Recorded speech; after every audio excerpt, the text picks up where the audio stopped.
offseason manifesto for the Detroit Lions. This is a work in progress. It is not complete, but the early stages of it are done. The outline's done, so I figured why not give it a share. Kyle, jump in at any point, all right?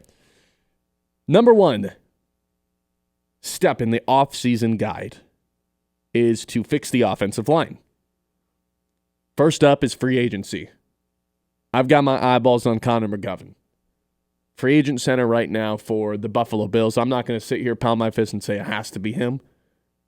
But I'd like someone of his caliber. You've got Linderbaum available. You've got McGovern available. Those are probably your two best guys. I'm saying go get the second guy. Linderbaum's the best guy on the market. I'm not asking you to go give crazy money. Go just get a solid option that you know for a fact is a good center in the NFL. Can they afford that? Not right now. Hold just a moment. We'll free up some cap space momentarily. Step number two, I guess subsection A of step number one, sign Connor McGovern. Subsection B, draft Francis Moigoa, Spencer Fanu, or Caleb Lomu in the first round. That's the two Utah tackles or the Miami guy. These are considered the three best tackles in this year's draft. Just walk away with in the first round with one of them. Or is one of them going to be available at 17? I'm not sure. But you got to walk away with one of those three guys. And what if all three of them are not available at 17? What is you better pick up the phone when the first two are off the board. What's the backup plan in the manifesto for that situation? There is no backup plan. You pick up the phone after the first two guys go and make sure that you get them. So this really is like Connor Stalions type manifesto here. Just like everything has to happen. Subsection C. Draft an interior offensive lineman in round 2.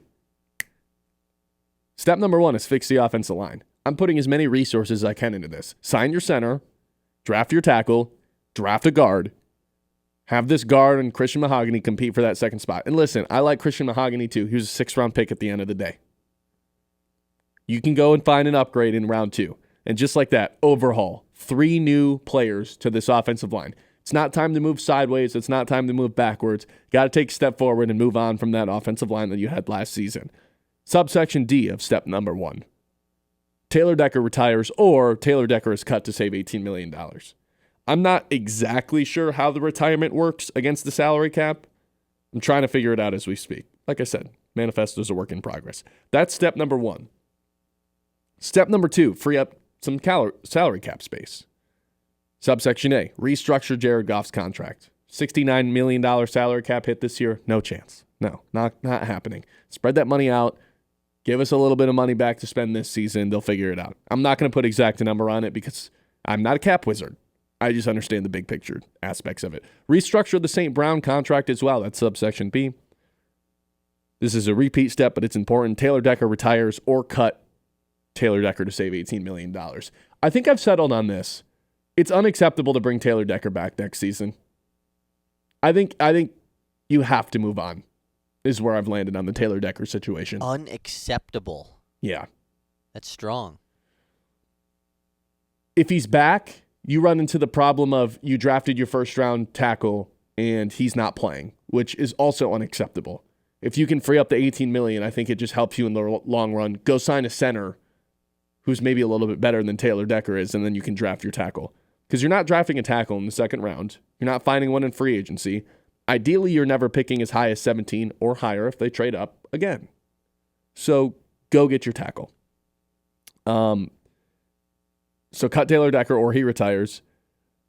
Next subsection, cut Graham Glasgow to save $7 million. See ya. And subsection E, re-sign Alex Anzalone to a 2-year deal that's only really a 1-year contract. That's, I think, where we ultimately end up with the free up the salary cap portion of the offseason manifesto. I think I want Alex Anzalone back. Really? I'm not all that comfortable with Derek Barnes taking over as the will linebacker. Because if we're going to throw out worst contracts that Brad Holmes has given out, like the extensions, he's one of the finalists. It's Decker. It's Barnes. Kirby Joseph probably has to be on there. And I mean, the OLine one doesn't look good right now. I'll just say that. I have confidence he'll bounce back, but first year of the OLine contract did not look all that great. Next year's when it really kicks in. So chance to be disastrous. I'll hold off on that for now, though. I think the one like absolute guarantee there that is just for sure going to happen is Graham Glasgow getting cut to save $7 million, right? That's just going to happen. The only way that wouldn't happen is if he retired. And I guess they just don't have a center currently if they do cut him. But obviously... Wait, did you miss Section 1? No, I'm just saying... Subsection A of sign Connor McGovern? I did. I didn't miss that. I'm just saying that right now, currently, they don't have another center to replace him.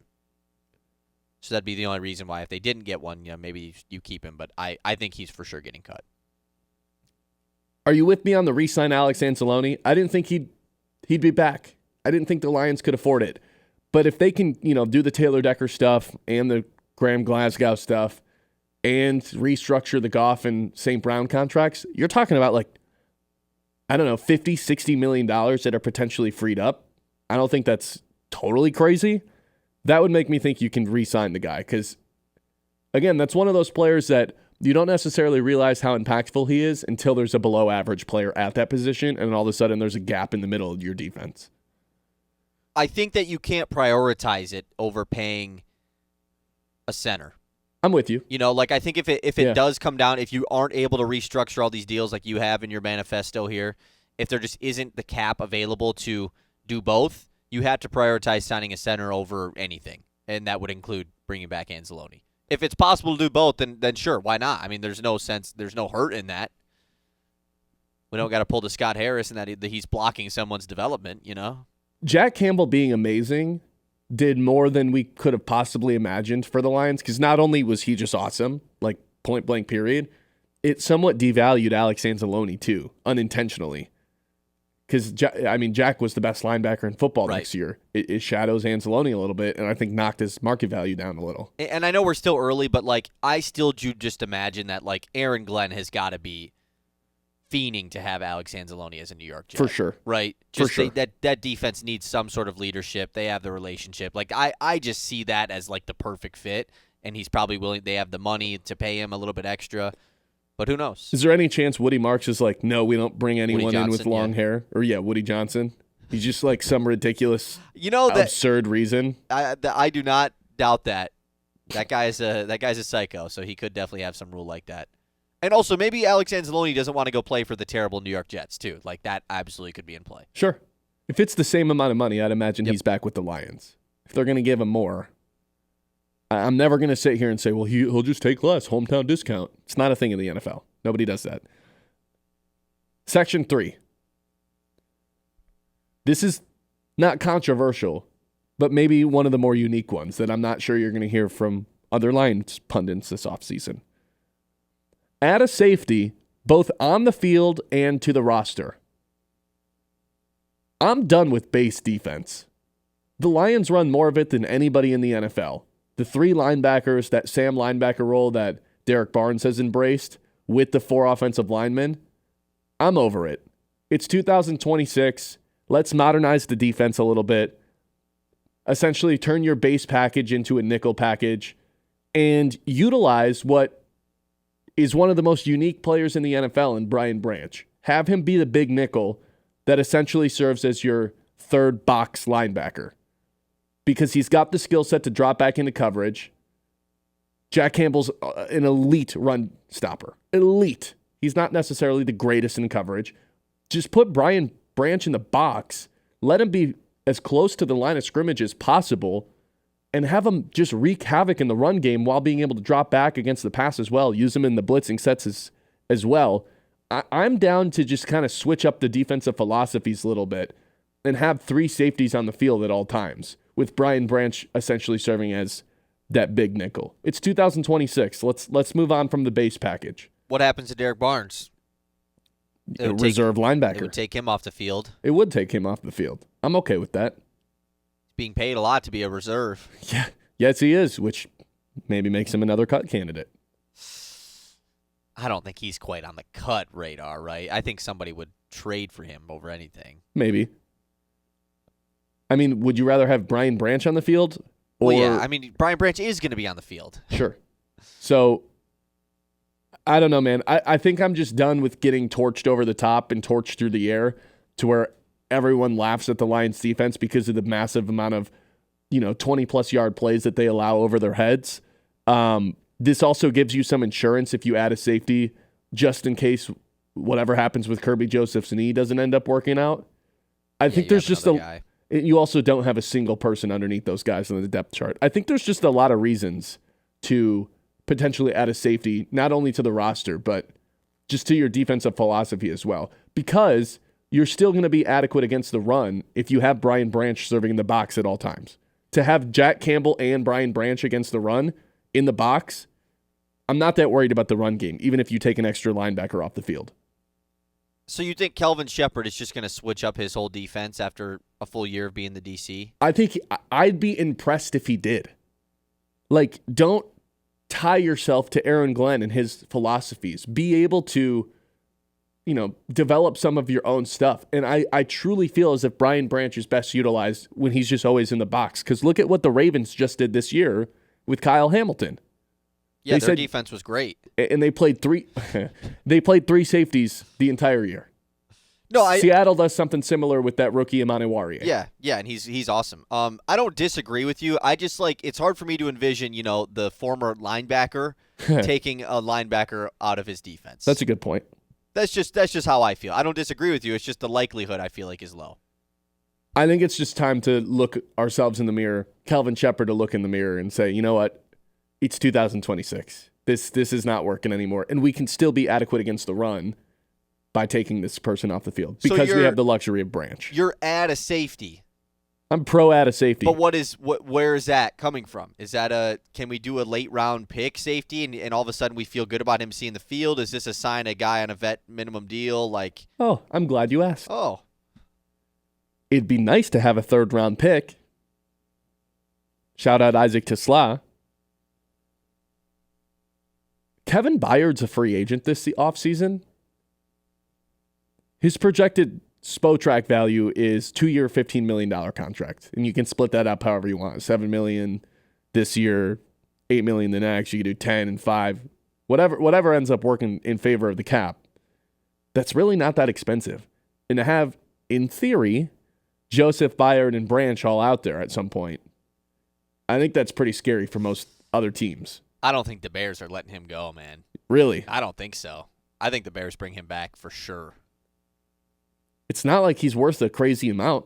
Right. He's a little older. I think he's on the wrong side of 30. He is. He was really good in his day. Still was good last year, though. But it's not like he's a Bears lifer. No, I just think that he was such a key piece of that defense this year, especially with all the injuries they had in their secondary. It'd be tough for them to let him go to an in-division rival. I'm also pro adding a safety for the just the off chance that Kirby Joseph doesn't come back ever. Not to put that out in the air, but I need to have some sort of backup plan. So where's all this cash coming from, though? That's what I'm starting to wonder. I told you. Restructure. Jared got. Did you not hear the free up salary cap portion of the offseason? Free up salary cap by restructuring Goff, restructuring Amon-Ra, cut Taylor Decker, or he retires. Do the same thing with Graham Glasgow. That's where all the money's coming from. Okay. Do we have a? Actually, I'll let you continue. Let me finish up. We'll take a break and come back and get some more reactions. The last key part I have right now is retool the tight end room. You're bringing in Drew Petzing. He loves the 12 and 13 personnel. There's a recent trend in the NFL. You saw the Rams do it this year. A lot of 13 personnel. Because if you've got pass-catching tight ends, it's just really hard for a defense to match up against that. Dallas Goedert's available right now for the low price of $6 million on a 1-year deal. That's his Spotrac estimation. And everyone, I feel like, thinks really highly of Dallas Goedert. He had less than 500 yards and 2 touchdowns this season. I don't think the Eagles are paying somebody like that. If you add him and Laporta next to each other, cut Brock Wright. Oh, look at that. There's another $3 million you just added. 2 of those guys together. Look what Drew Petzing did for David Njoku, who's also a free agent, just a little bit more expensive. I think it's really helpful to have 2 really valuable tight ends that can go out and catch passes. Brock Wright's not? I think you can upgrade Brock Wright. Not that great of a blocker, Kyle. Very poor blocker, Brock Wright is. Laporta, great blocker. Goddard, he's all right. Retool the tight end room, specifically for David or Drew Petzing. We want to set him up to succeed, right? He likes his tight ends. Notice I didn't say anything about moving on from Montgomery. Yeah, I was waiting for that. And I didn't say anything about the edge rusher room. I'll tell you why when we come back.